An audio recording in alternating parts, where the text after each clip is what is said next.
Emma pressed her face against the cool glass window of her dormitory room. Outside, she could see the vast space station spinning slowly among the stars. 442 was bigger than any city on Earth, home to millions of beings from across the galaxy. She had been here for 3 months now, but it still felt like a dream.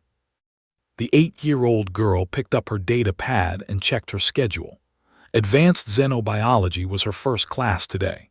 She loved learning about all the different life forms in the galaxy, but sometimes she felt very small and alone. There were only 3 human children in the entire Galactic Youth Academy, and the other 2 were older and in different classes. Emma walked through the corridors toward her classroom. The hallways were built to fit many different types of beings. Some aliens were as tall as trees, while others were no bigger than house cats.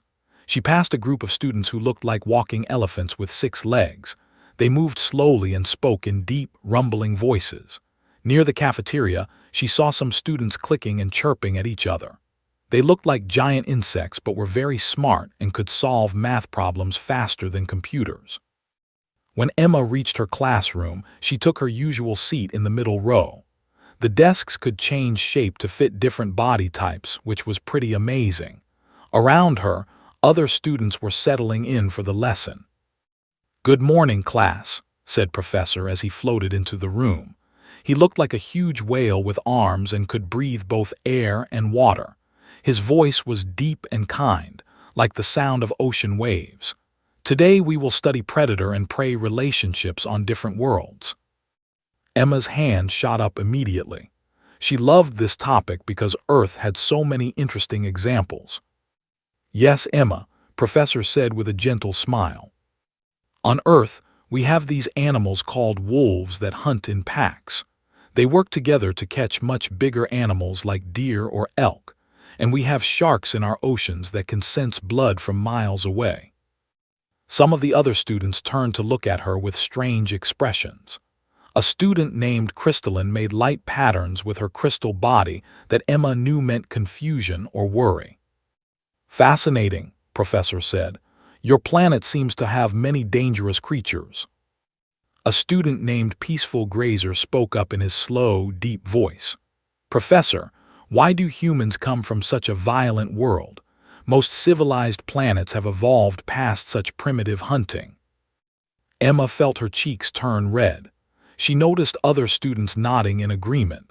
They thought Earth was backwards because animals still hunted each other. "Well," Emma said, trying to explain, "it is not just about hunting. Wolves also take care of their sick pack members and play with their bobbies, and sharks keep the ocean healthy by eating weak fish. Everything has a purpose." A student clicked rapidly, which Emma had learned meant laughing. "How primitive," the insect-like being chittered. "On our world, we solved such problems long ago with technology." Professor held up a fin to quiet the class. "Now, students, every world develops differently. There is much we can learn from each other's experiences." But Emma could tell that many of her classmates thought humans were just simple creatures from a dangerous, uncivilized planet. It made her feel sad and lonely.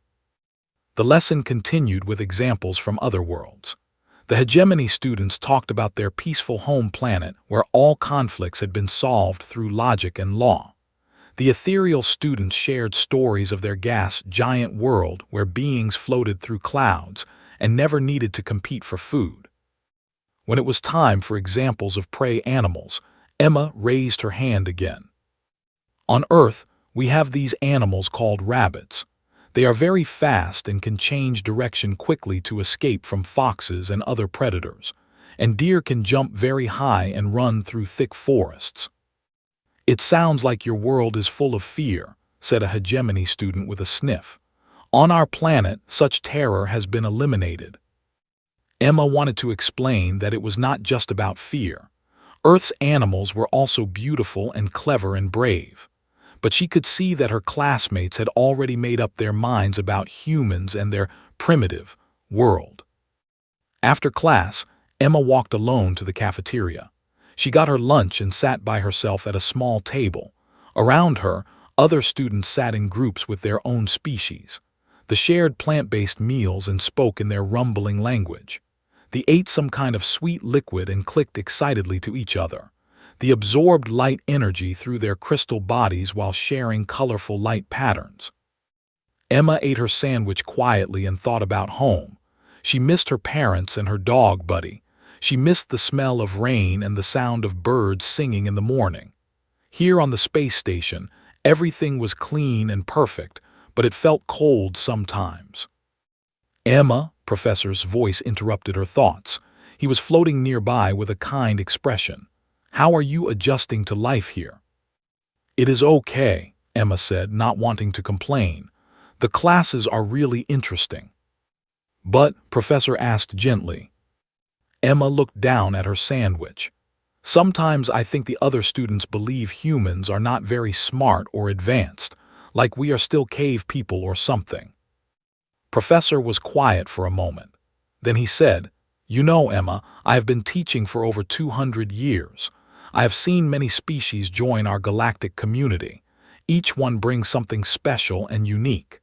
Humans have only been part of our community for a few years, so others have not learned about your gifts yet. What gifts? Emma asked.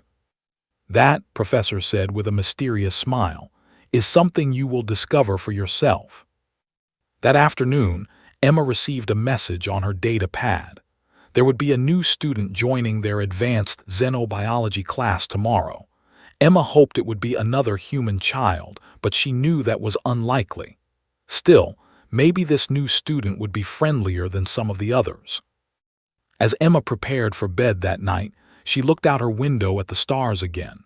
Somewhere out there was Earth, spinning around its yellow sun. She touched the small photo of her family that she kept by her bed and made a wish. She hoped that someday, the other students would see that humans were more than just primitive creatures from a dangerous world. She had no idea that tomorrow would change everything. Emma arrived early to advanced xenobiology class the next morning. She was curious about the new student Professor had mentioned. As other students filed in, she noticed they seemed more excited than usual. They were clicking rapidly to each other, and even the normally calm were rumbling with nervous energy. "Did you hear?" whispered Crystalline to another student. Her crystal body flickered with orange and red light patterns that Emma had learned meant anxiety. The new student is from the... Emma had never heard of the before, but the way Crystalline said the name made it sound important and scary. Around the classroom, other students were whispering in their own languages. The word seemed to make everyone nervous. "What is a?" Emma asked Peaceful Grazer, the friendly who sat in front of her. Peaceful Grazer turned his massive head toward her, his small eyes wide with worry. "They are the apex predators of the galaxy, little human, my people. We still have nightmares about them from the old stories. They are hunters, perfect killers." Emma frowned, "But this is just a kid, right, like us." "Even their young are dangerous," clicked a student nervously. "They have never been defeated in war, never. Other species either make peace with them or disappear." Professor floated into the classroom, but even he seemed more serious than usual. "Students, please take your seats. Today we have a new member joining our class. I expect everyone to show respect and courtesy." The door to the classroom slid open with a soft hiss. Emma turned to look, curious to see what had everyone so frightened. The being that entered the classroom was unlike anything Emma had ever seen. Even though it was clearly young like the rest of them, it stood nearly 7 feet tall. Its body was covered in dark scales that seemed to absorb light, making it look like a living shadow. Its arms and legs were powerfully built, and Emma could see sharp claws that retracted and extended slightly as it moved. Its face was angular and sharp, with large golden eyes that seemed to notice everything at once. The most striking thing was how it moved. Every step was perfectly balanced and silent. It reminded Emma of the big cats she had seen in documentaries about Earth's jungles. There was a sense of controlled power in every movement. The classroom became completely silent. Emma had never heard it so quiet before. Usually there was always some sound clicking, humming with light, rumbling softly. Now there was nothing. Everyone had stopped breathing. The students instinctively huddled together, their prey instincts taking over. The froze completely still, which was their species' defense against predators. Even the usually confident hegemony students shifted uncomfortably in their seats. "Class," Professor said in a careful voice, "this is of the. Please find an available seat." The young looked around the classroom with those sharp golden eyes. Emma could almost see the calculations happening behind them, like was mapping out every student, every exit, every potential threat or advantage. It was exactly what a predator would do. There was only one empty seat in the entire classroom. It was right next to Emma. Emma watched as walked toward her with those silent, perfect steps. Around the room, she could feel other students holding their breath. Some of them were probably thinking that the poor little human was about to become lunch. But as approached, Emma found herself thinking about wolves again. Not the scary stories that people told about wolves, but the real animals she had learned about. Wolves were predators, yes, but they were also family animals. They played and protected each other and could be gentle with their young. When reached the empty desk, the young paused for a moment. Those golden eyes focused on Emma with an intensity that should have been terrifying. Emma could see her own reflection in them. But instead of fear, Emma felt curious. This was just another student, another young person far from home trying to learn and fit in. She thought about how lonely she had felt yesterday and wondered if this scary-looking alien might feel the same way. As sat down in the adjustable chair, Emma turned toward her new and smiled. It was a genuine, friendly smile, the kind she would give to any new kid at school. "Hi," she said in her normal voice, which sounded incredibly loud in the silent classroom. "I'm Emma. Cool scales. Are they naturally that dark color, or do they change like mood rings?" The effect was immediate and shocking. The golden eyes widened slightly, and for just a moment the perfect predator composure cracked. Emma could see surprise there and something else. Confusion, maybe. Around the classroom, other students began to breathe again, but now they were staring at Emma like she had lost her mind. They made soft, rumbling sounds of distress. A student actually fell off his chair in shock. "You spoke to me," said in a voice that was surprisingly quiet and unsure. It did not sound like the voice of a galaxy-conquering predator. It sounded like a kid. "Well, yeah," Emma said with a little laugh. "You are sitting right next to me. It would be rude not to say hello." Was quiet for a long moment, those golden eyes studying Emma's face. "My scales do not change color," the young finally said, "but they become darker when I am uncomfortable." "Are you uncomfortable now?" Emma asked. Yes," admitted. "No one has ever asked me about my scales before. Most beings do not wish to speak with." "That is silly," Emma said matter-of-factly. "How are people supposed to get to know you if they don't talk to you?" Professor cleared his throat, and Emma realized that the entire class had been listening to their conversation. "Well then," the professor said, sounding slightly amazed, "shall we begin today's lesson?" As the class started, Emma noticed they kept glancing at her with those sharp eyes, but they did not look predatory anymore. They looked grateful, maybe even hopeful. Emma shared her textbook since had not received one yet.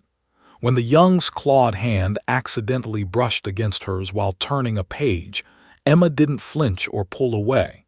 She just continued reading as if nothing had happened. By the end of class, the other students were still giving them strange looks, but the terrible silence had lifted. As they packed up their materials, spoke quietly to Emma. "Thank you," the young predator said, "for speaking to me, for not being afraid." Emma looked up at her new and smiled again. "Everyone deserves a friend," she said simply. As they left the classroom together, Emma had no idea that this simple act of kindness had just changed the course of galactic history. Behind them, Professor watched with ancient, knowing eyes, and smiled to himself. The apex predator and the human child walked down the corridor side by side, and the galaxy would never be the same. Over the next few days, Emma became an unusual sight in the corridors of 442. The small human girl and the towering young predator walked together between classes, talking about everything from homework to their home worlds. Other students still stared, but Emma didn't mind. She was just happy to have a friend. Emma learned that was actually quite shy despite the scary appearance. The young had never had a friend before. On their home world, children were trained from birth to be independent hunters. Making connections with others was seen as weakness. "My people believe that relying on others makes you soft," explained as they sat together in the cafeteria, "but you make it look easy." Emma was sharing her lunch again. She had brought an extra sandwich because she noticed that food rations were bland and colorless. The young had been amazed by the taste of peanut butter and jelly. "It is easy," Emma said, watching carefully tear the sandwich into small pieces with those sharp claws. "My mom always says that friends are just family you choose for yourself." "Family you choose," repeated slowly as if the concept was completely new. "That is a nice idea." Around them, other students ate in their usual separate groups. Emma noticed that no one else had approached their table. They kept glancing over nervously, and they had actually moved their table farther away. "Do you miss your home?" Emma asked. Was quiet for a moment. "I miss the hunt," the young predator said finally. "Not killing, but the challenge, the way your body and mind work together. Here, everything is safe and soft." Emma nodded thoughtfully. "I miss my dog, Buddy. He was my best friend back on Earth. We used to go hiking together in the mountains." "You had a pet predator?" asked, sounding interested. Emma laughed. "Dogs aren't really predators anymore. I mean, they came from wolves originally, but now they are just family. Buddy used to sleep in my bed and would get scared during thunderstorms." The idea of a predator being afraid of loud noises seemed to confuse, but the young looked fascinated. Their friendship really grew during group project time. Professor had assigned a research project on survival strategies across worlds, and students were supposed to work in teams of 3 or 4. But when it came time to form groups, Emma found themselves left out. The other students were afraid to work with, and they thought Emma was too primitive to be helpful. Several groups actually turned them away directly.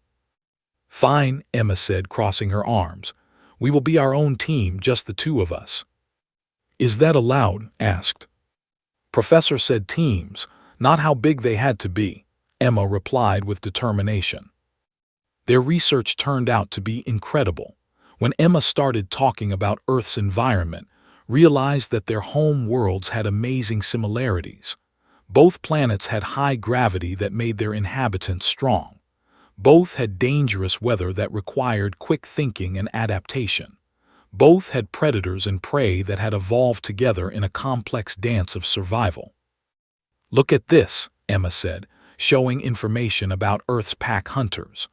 "Wolves, lions, even humans, we all learned that working together makes us stronger than working alone." "That is not what my teachers told me," said, studying the data.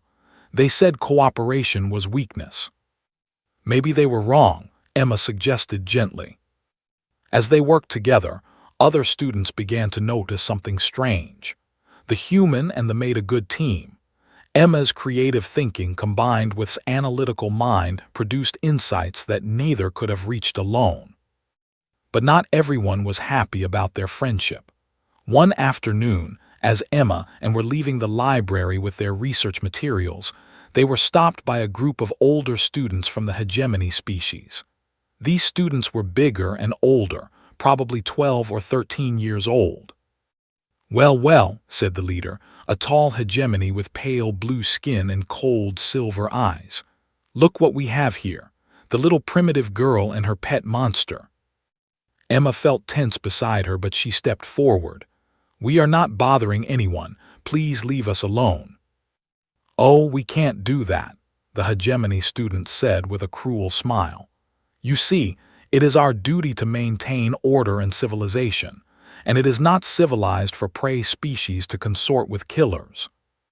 Is not a killer, Emma said firmly, and I am not prey. The older students laughed. Humans are barely above animals, another one sneered, and everyone knows what do to weaker species. We are doing you a favor by separating you now before it decides you look tasty.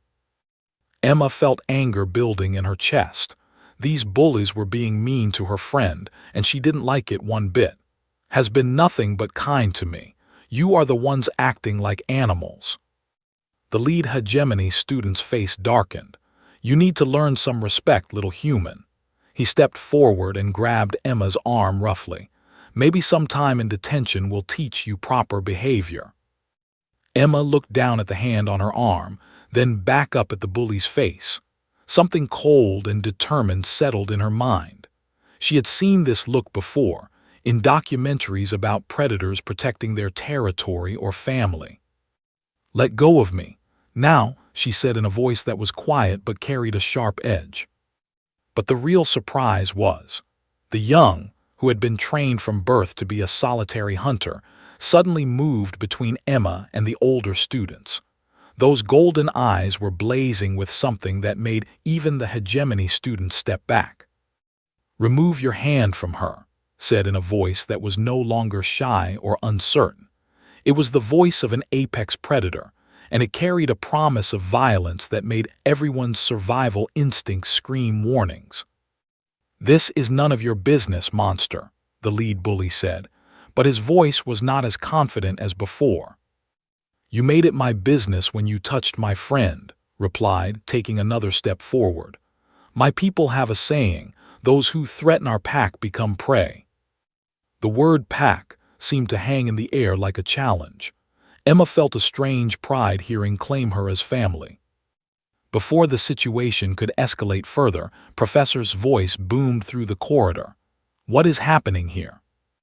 The older students immediately let go of Emma and tried to look innocent. Just a misunderstanding, Professor, the leader said quickly. Professor's ancient eyes took in the scene, Emma's determined stance, his protective position, the nervous older students. I see, he said slowly.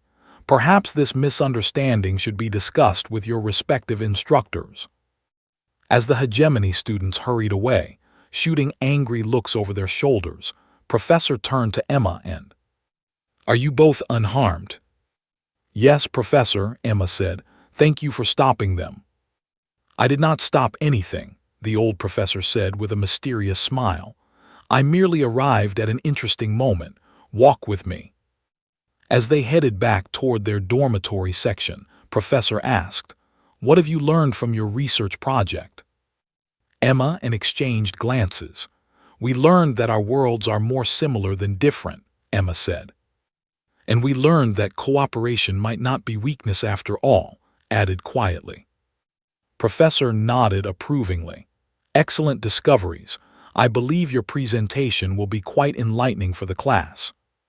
That night, as Emma prepared for bed, she thought about what had happened. She had made her first real friend at the academy, but she had also made some enemies. She wondered what would happen next. What she didn't know was that word of the confrontation was already spreading through the school. Students were talking about the human girl who hadn't backed down from bullies, and the apex predator who had called a human his pack. The news of what happened in the corridor spread through, faster than Emma had expected. By the next morning, students from all species were talking about the human child who had faced down older bullies and the who had defended her. But not everyone was talking about it in a good way. Emma noticed the changes immediately. Some students looked at her with new respect, but others seemed almost afraid. They gave her even more space than before, and several actually changed direction when they saw her coming down the hallway. I don't understand, Emma told as they walked to class. I just stood up to some bullies. Why is everyone acting weird? Because you did not behave like prey, explained. When threatened, most species either run, hide, or submit. You did none of those things. Well, of course not, Emma said, confused. Running away just encourages bullies to be meaner next time. My dad taught me that. Stopped walking and looked down at Emma with those sharp golden eyes. Your father taught you to confront threats instead of avoiding them. Sure, he said that sometimes you have to stand up for yourself and for people who can't stand up for themselves. That's what good people do. Something flickered across face that might have been amazement. Young ones were taught to fight for themselves alone. The idea of protecting others was revolutionary. When they reached advanced xenobiology class, Emma noticed that Professor was not alone. There were 3 other adult aliens with him that she had never seen before. They wore official-looking uniforms with the symbol of the Galactic Education Council. Students, Professor announced, today we have some special guests who would like to observe our class. Please proceed normally. But the class did not proceed normally at all. Emma noticed that the officials kept looking at her and taking notes on their data pads. During the lesson about defensive adaptations, one of them asked her several questions about human behavior that seemed oddly specific. Emma, the official said, when humans are threatened, what is their typical response? It depends, Emma answered honestly. If someone we care about is in danger, we usually try to help them. If we are in danger ourselves, we try to think of the best way to handle it. And if escape is not possible? Emma shrugged. Then we fight, I guess, or we try to talk our way out of it. The officials exchanged meaningful looks and made more notes. After class, Emma was asked to stay behind. Started to leave with the other students, but Professor gestured for the young to remain as well. Emma, one of the officials said kindly, we would like to ask you some questions about human culture and behavior. This is not a test, and you are not in trouble. We are simply trying to understand your species better. For the next hour, they asked Emma about everything from human family structures to how conflicts were resolved on Earth. Emma tried to answer honestly, but some of the questions seemed strange. Do humans form emotional attachments to members of other species? One official asked. Of course, Emma said. People have pets and love them like family, and humans adopt children from different backgrounds all the time. My neighbor Mrs. adopted 3 kids from different countries and treats them all exactly the same as her birth children. And in terms of territory and resources, humans share, Emma said simply. I mean, sometimes there are fights about it, but mostly people try to work things out. My teacher always said that there's usually enough for everyone if people are willing to share and work together. The officials seemed particularly interested in her friendship with. They asked detailed questions about how it had developed and how she felt about being friends with a predator species. I don't really think about being a predator, Emma admitted. I mean, I know that's what everyone says, but to me, it's just my friend who happens to be really tall and have cool scales. When the interview was finally over, Emma and walked to lunch together. Emma felt drained from all the questions, and she was worried that she had said something wrong. What do you think that was about? She asked. I believe, said carefully, that yesterday's incident made some people realize that they may have misjudged humans.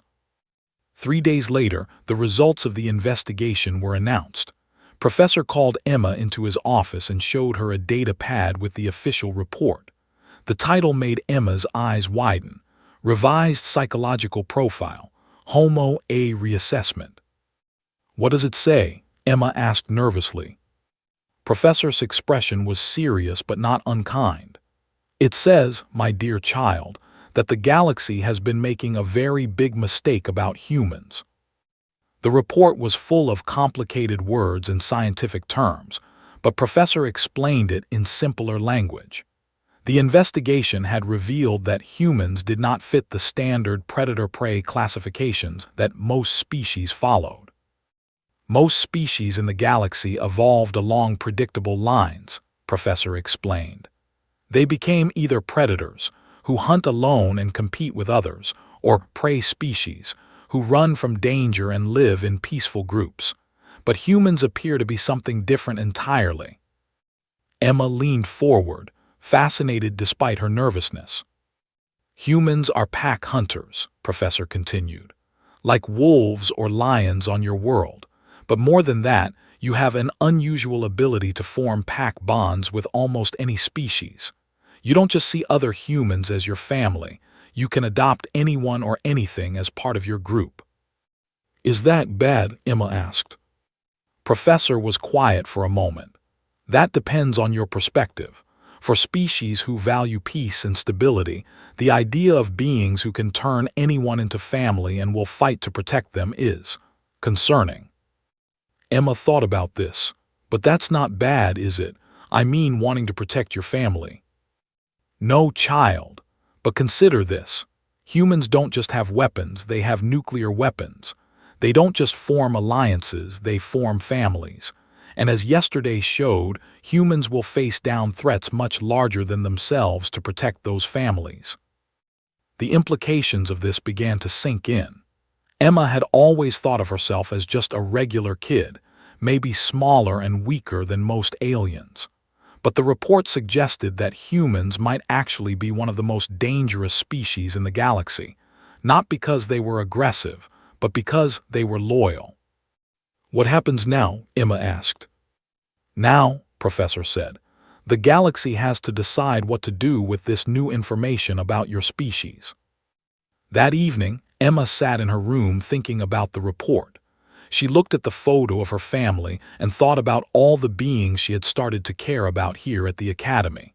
Professor, even some of the other students who had been kind to her. Was it really so strange that she would want to protect them? Was it dangerous that humans could make friends with almost anyone? A soft knock at her door interrupted her thoughts. When she opened it, was standing there with an uncertain expression. I heard about the report, the young said quietly. Are you afraid of what it means? Emma thought about it for a moment. No, she said finally. I think I'm proud. The galaxy is big and scary and full of different people. If humans can help bring everyone together, if we can help people become family instead of enemies, then maybe that's not dangerous. Maybe that's exactly what the galaxy needs. His golden eyes seemed to glow with something that might have been hope. My people believe that strength comes from standing alone, but you have taught me something different. What's that? That maybe the strongest thing of all is standing together. As they talked late into the night, neither Emma nor realized that their friendship had already begun to change how other species viewed both humans and. In the corridors and classrooms of, students were starting to whisper about pack bonds and chosen families. The galaxy was beginning to understand that humans were not prey. They were family makers, and that might be the most powerful force in the universe. The weeks following the investigation brought changes that Emma had never expected. The report about humans had spread throughout the entire space station, and suddenly everyone wanted to understand what pack bonding really meant. Students who had never spoken to Emma before began asking her questions about human behavior. They were particularly fascinated by the concept of adoption and wanted to know how humans could care for young that were not genetically related to them. It's simple, Emma explained to a group of curious students during lunch. Love isn't about DNA or what species you are. It's about choosing to care for someone and having them care for you back. Crystalline, the student, pulsed with soft blue light patterns. But how do you know who to trust? How do you know they won't hurt you? Emma thought about this carefully. You don't know for sure, she admitted. But most beings are good inside. If you treat them with kindness, they usually treat you with kindness back. And if they don't, well, that's when your pack helps protect you. She glanced over at who was quietly eating lunch beside her. Her friend had become something of a celebrity too, as the first to form a friendship bond with another species. Delegations from had been sending messages, some angry and some curious about this development. My elders are confused, told Emma later as they worked on their research project. Some believe I have become weak. Others think I have discovered a new kind of strength. What do you think? Emma asked. His golden eyes were thoughtful. I think I have learned something that my people forgot long ago. We became so focused on individual strength that we lost the power of connection. Their research project had grown far beyond a simple school assignment. Professor had suggested they present their findings to the Galactic Youth Council, a group of young representatives from across the galaxy who advised adult leaders on issues affecting their generation. Emma was nervous about presenting to such an important group, but she was also excited. She had discovered something amazing in their research about survival strategies. The day of the presentation arrived faster than Emma had expected. The Youth Council meeting was held in the largest auditorium on 442, with delegates from over 40 different species in attendance. Emma had never seen so many different kinds of beings in one place. As she prepared their materials backstage, Emma noticed something wonderful happening in the audience. Students were not sitting in their usual species-segregated groups. Instead, mixed groups were scattered throughout the auditorium. She could see sitting next to, sharing light patterns with beings she didn't even recognize. Look, she whispered to, pointing out at the crowd. They're sitting together. Followed her gaze, and something like a smile crossed the young predator's features. Your pack bonding appears to be contagious. When their turn came, Emma walked out onto the stage together. Emma felt her heart beating fast, but's calm presence beside her helped her feel braver. Honored delegates, Emma began, her voice carrying clearly through the auditorium. My name is Emma, and this is my friend. We want to talk to you today about what makes species truly strong. She clicked the remote to bring up their first display. It showed a chart comparing different survival strategies across dozens of worlds. Most research focuses on individual adaptations, continued, taking over smoothly. Speed, strength, intelligence, defensive capabilities. These are important, but our research suggests they are not the most crucial factor for long-term species success. The next slide showed collaboration patterns across various civilizations. Emma stepped forward again. The species that thrive the most, that create the strongest civilizations and survive the biggest challenges, are not necessarily the strongest or ones. They are the ones that learned how to work together effectively. She pointed to specific examples on the screen. The Galactic Library was built not by one species, but by 12 working together. The Great Medical Station serves everyone because 43 species contributed their knowledge. Even this academy works because students and teachers from different worlds share what they know. The audience was completely quiet, but it was a different kind of silence than Emma remembered from her early days here. This was the silence of beings who were really listening. Stepped forward for the next part. My people, though, believed that strength came from independence. We thought that relying on others made us weak, but working with Emma has taught me something different. The young predator's voice grew stronger as they continued. When we work together, we do not become weaker. We become something new, something better than either of us could be alone.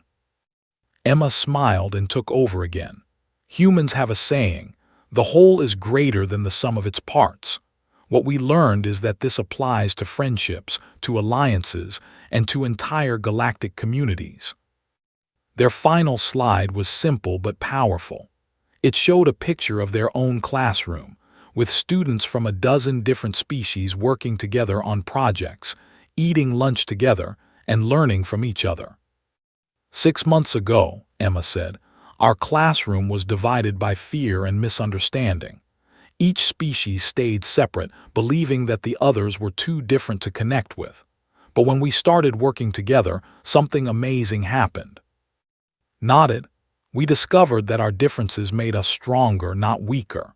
The analytical abilities, the patience, the pattern recognition, the hegemony's organizational skills, when combined, these create solutions that no single species could achieve.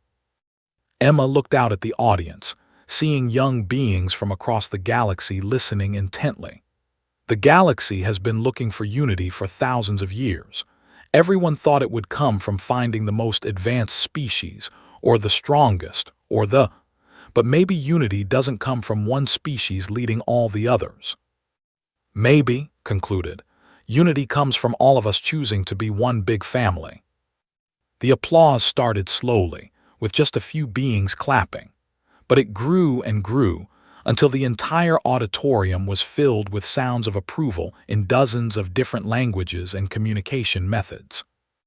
After their presentation, Emma and were surrounded by delegates asking questions and sharing their own stories of cross-species friendships that had developed at their schools and communities. But the moment that meant the most to Emma came when they returned to their regular classroom the next day. Professor was floating at the front as usual, but something was different. The seating arrangement had changed completely. Instead of species-segregated sections, the desks were mixed throughout the room. Sat next to shared workspace with beings Emma was still learning about.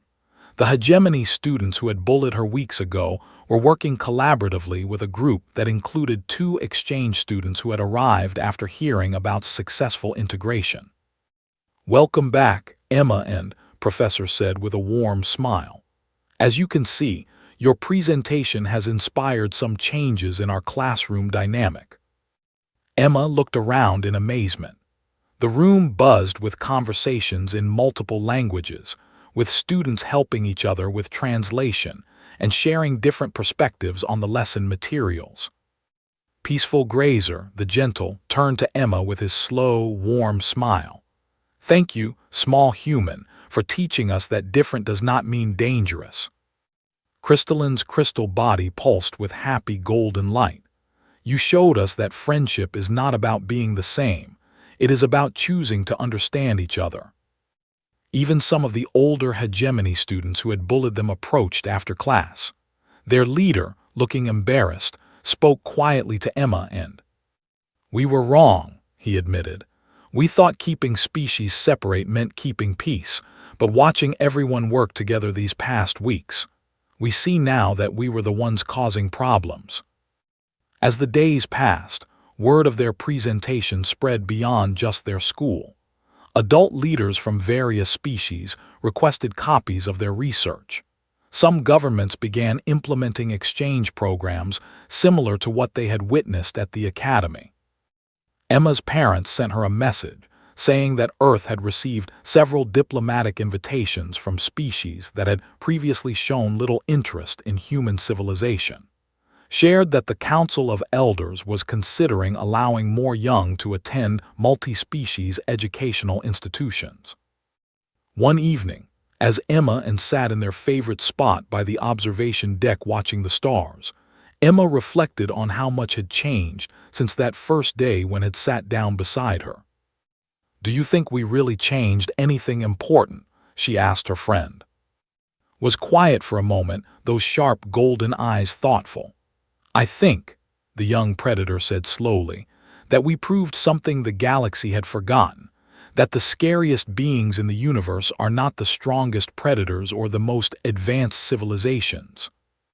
"What then?"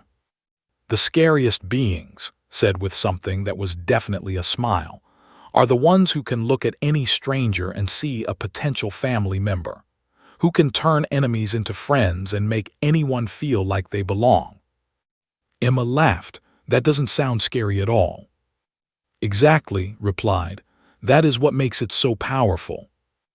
As they watched the stars wheel slowly by the observation window, Emma thought about the future.